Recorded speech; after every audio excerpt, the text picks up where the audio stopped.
செந்தில் பாலாஜி ஜாமீனில் வெளியில் வரவுள்ள நிலையில் புழல் சிறைக்கு வெளியே திமுகவினர் மேளதாளங்கள் முழங்க பட்டாசு வெடித்து வரவேற்க தயாராக உள்ளனர். இதுகுறித்தான கூடுதல் விவரங்களை செய்தியாளர் சரவணகுமார் வழங்க கேட்கலாம். வணக்கம் சரவணகுமார், இது குறித்தான முழு விவரங்களையும் பதிவு பண்ணல. அமலாக்கத்துறையால் கைது செய்யப்பட்ட முன்னாள் அமைச்சர் செந்தில் பாலாஜி உச்சநீதிமன்றத்தால் ஜாமீன் வழங்கப்பட்டுள்ள நிலையில் இன்னும் சிறிது நேரத்தில் புழல் சிறையில் இருந்து நிபந்தனை ஜாமீனில் வெளியில் வருகிறார். அவரை வரவேற்பதற்காக திமுகவினர் இங்கே பலர் தொடர்ந்து கட்சி கொடிகளுடன் வர தொடங்கி இருக்கிறார்கள்.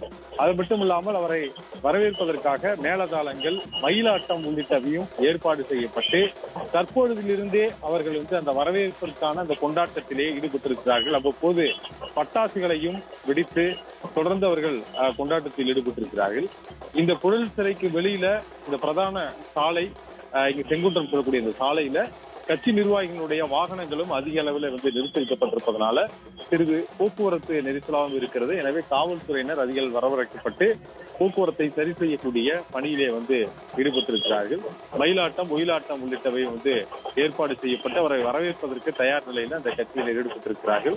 இங்கிருந்து அவர் தனது வாகனத்திலே இங்கிருந்து அறிவாலயம் அல்லது முதலமைச்சர் வீட்டிற்கு சென்று சந்திப்பதற்கான திட்டம் இருப்பதாக கூறப்படுகிறது. ஆனால் டெல்லிக்கு முதலமைச்சர் செல்ல இருப்பதனால அதற்கு முன்னதாக அதற்கான உத்தரவு, அதாவது சென்னை முதன்மை அமர்வு நீதிமன்றத்திலிருந்து அதற்கான உத்தரவு வர வேண்டும். உச்சநீதிமன்றத்தினுடைய நிபந்தனை ஜாமீன் உத்தரவு நகல் கிடைக்கப்பட்டு அவை முதன்மை அமர்விலே கொடுக்கப்பட்டிருக்கிறது.